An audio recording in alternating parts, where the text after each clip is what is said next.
Sir, मैं विजेंद्र सिंह सोलंकी। मैं HPCL plant Mangalia में फिटर का काम करता हूँ। मेरे पैर में आज से 6 महीने पहले तकरीबन 15 दिसंबर से दर्द स्टार्ट हुआ। मेरे को नॉर्मली जैसे अपन रहते हैं ऐसे ही मेरे को बिना चोट लगे दर्द स्टार्ट हुआ था। दर्द रहा 1 से 2 दिन। 2 दिन बाद सूजन आना स्टार्ट हुई। सर, पानी भरा जाता था हर 8 दिन में। सूजन थी, दर्द था, चल नहीं पाता था मैं। चलने में बिल्कुल पैर में उस पर कुछ भी लोड ही नहीं लग पाता था। मैं अपना शरीर का आधा भी लोड उसके ऊपर नहीं दे पाता। उसके बाद जैसे मैं सोते टाइम रात को दर्द इतना होता था कि मैं सो नहीं पाता था। दर्द स्टार्ट हुआ, उसके बाद मैंने देवास डॉक्टर को दिखाया। देवास डॉक्टर को दिखाने के बाद तकरीबन 8 दिन के उपचार के दौरान डॉक्टर ने कुछ जांचें करवाई। जांच के दौरान उन्होंने बोले प्रॉब्लम थोड़ी ज़्यादा है तो आप हड्डी वाले डॉक्टर को दिखाओ। मैंने हड्डी वाले डॉक्टर को जैसे दिखाया, उन्होंने कुछ सलाह दी मेरे को। बोले आपको पैर सीधा रखना है मोड़ना बिल्कुल नहीं, उसको फोल्ड बिल्कुल नहीं करना। आपको जैसे खाना खाना है तो आप कुर्सी पे बैठ के खा सकते हो, चेयर पे या ज़मीन पे बिल्कुल नहीं बैठना आपको ना। आपको पैर सोते टाइम फोल्ड करना है। तकरीबन 3 महीने का उपचार चला है ऐसे ही। उसके बाद उन्होंने बोला आप इंदौर दिखाओ। बोले आपके पैर में थोड़ी समस्या ज़्यादा है। फिर हम सर के पास आए। मैं जब 17 मार्च के दिन यहाँ आया था, फर्स्ट बार ऑपरेशन करवाने सर से राय लेने के लिए आए थे हम। मैं, मेरे पापा और मेरे जीजा जी, हम 3 जने यहाँ आए थे। मेरे पापा और मेरे जीजा जी ने मेरे को कंधे पे उठाकर सीढ़ियाँ चढ़वाई थी। मैं कुछ सीढ़ियाँ चढ़ नहीं पाता था क्योंकि पैर मेरा पूरा सीधा रहता था, एकदम स्ट्रेट में मोड़ नहीं पाता था। उसके बाद 4 व्हीलर से मेरे को लेके आया था क्योंकि मैं बाइक पे बैठ नहीं पाता था। तो जब ये पेशेंट हमारे पास आया तो ये बहुत क्लियर कट था कि इसके अंदर एक बड़ी समस्या है ना, इन्फेक्शन जैसा लग रहा था। घुटना गर्म था, बुखार आ रहा था, मुड़ नहीं पा रहा था। तो हमने इसके ब्लड इन्वेस्टिगेशन कराया, उसमें कंफर्म हो गया था कि इसमें इन्फेक्शन है। एक बार यदि लेबल हो जाए कि कहीं घुटने या किसी भी जोड़ के अंदर इन्फेक्शन हो तो बहुत ही चैलेंजिंग केसेस हो जाते हैं। They are not very easy to tackle. 17 March के दिन हम फर्स्ट बार सर से मिलने आए थे और 17 मार्च से 29 मार्च का बीच का समय हमने डॉक्टरों से मिलने में लगा दिया। उनसे ये राय लेने में लगाया कि ऑपरेशन होगा कैसे, आप क्या क्या चीज़ करेंगे। जो बात हमको डॉक्टर अभिषेक कालंत्री ने बताई क्लियर, वो हमको किसी ने नहीं बताई। तो मैंने इन्हें समझाया कि इनका हम एक दूरबीन से ऑपरेशन करेंगे, जोड़ ओपन नहीं करेंगे। दूरबीन में काफ़ी कुछ दिख जाएगा, बहुत क्लियर हो जाएगा कि अंदर कितना इन्फेक्शन है। तो जोड़ को एक बार साफ़ सफाई कर देंगे। कोई भी इन्फेक्टेड टिश्यू दिखता है तो उसे हम जांच के लिए भेज देंगे। इन्फ्लेमेटरी टिश्यू दिखता है तो भी जांच में आ जाएगा। उसके हिसाब से हम मेडिसिन शुरू कर देंगे। यानी हम अभी तक इनका ट्रीटमेंट कैसे चल रहा है, ब्लाइंडली चल रहा है।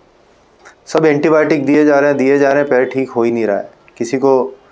तो अब ये साइंटिफिकली बेस्ड अप्रोच बताया हमने इनको कि जो जीवाणु उस जांच में आएगा उसके हिसाब से उसकी प्रॉपर एंटीबायोटिक चलेगी, नंबर 1। नंबर 2, उसी वक्त हमने ये बताया कि चूँकि ये कंटिन्यूस एंटीबायोटिक पे हैं तो कई बार हम जब दूरबीन से साफ़ सफाई करने के बाद अंदर का फ्लूइड या टिश्यू जांच के लिए, बायोप्सी के लिए भेजते हैं तो उसमें कई बार कीटाणु नहीं आते हैं, जबकि जोड़ में इन्फेक्शन रहता है। वो कीटाणु एंटीबायोटिक से सप्रेस हो जाते हैं जो दी गई है कई बार।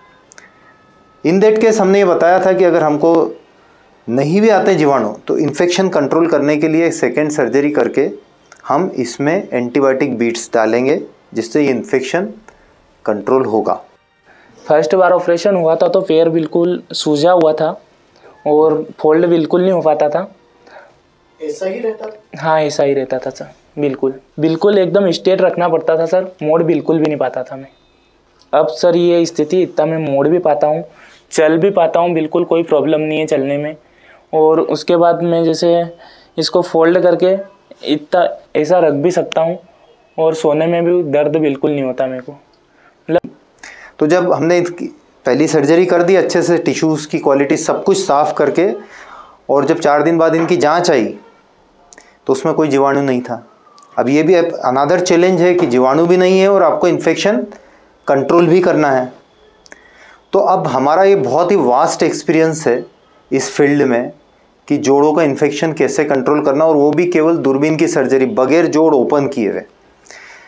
तो हमने फिर इसमें जैसा कि हमने पेशेंट को एक्सप्लेन किया था, हमने इसमें एंटीबायोटिक बीट्स यूज़ की, वो भी केवल दूरबीन के अप्रोच से, बगैर जोड़ ओपन किए, और उससे अब 1 महीने में आप देख सकते हैं कि कितना बढ़िया रिजल्ट है।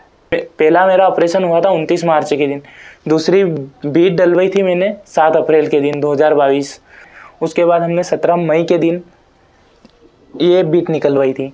बीट निकलवाने के बाद हमने पैर को फोल्ड करना स्टार्ट किया।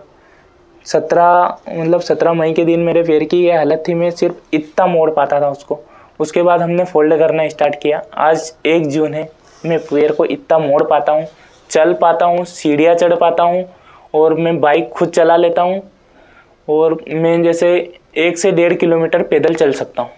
पहले कितना चलते थे? पहला बिल्कुल नहीं चल पाता था मैं, मतलब समथिंग मेरे घर में एक रूम से दूसरे रूम नहीं जा पाता था। सर मैं बहुत खुश हूँ, क्योंकि मेरी लाइफ है, लाइफ में क्या है, आगे जाके ऐसा रहता है कि आप अगर लाइफ में कुछ नहीं कर पाते तो काफ़ी दिक्कत रहती है आपको, क्योंकि काम तो आपको करना ही रहता है, आपके ऊपर परिवार का बोझ रहता है, वो आपको मतलब आपका परिवार आपके ऊपर डिपेंड करता है कि आप अगर उसको खुश रखोगे। तो सर मैं डॉक्टर अभिषेक कालांत्री के पास ऑपरेशन करवा के बहुत खुश हूँ, और मेरे परिजन में भी बहुत खुशी है, क्योंकि मेरा पैर अब 70 से 80% तक सही हो चुका है, और सर ने बोला है कि आपको तकरीबन 15 से 20 दिन में पूरा फोल्ड होने लग जाएगा, और अभी दर्द मेरे को बिल्कुल नहीं है। तो सर बहुत खुश हूँ मैं कि मेरा पैर लगभग सही हो चुका है।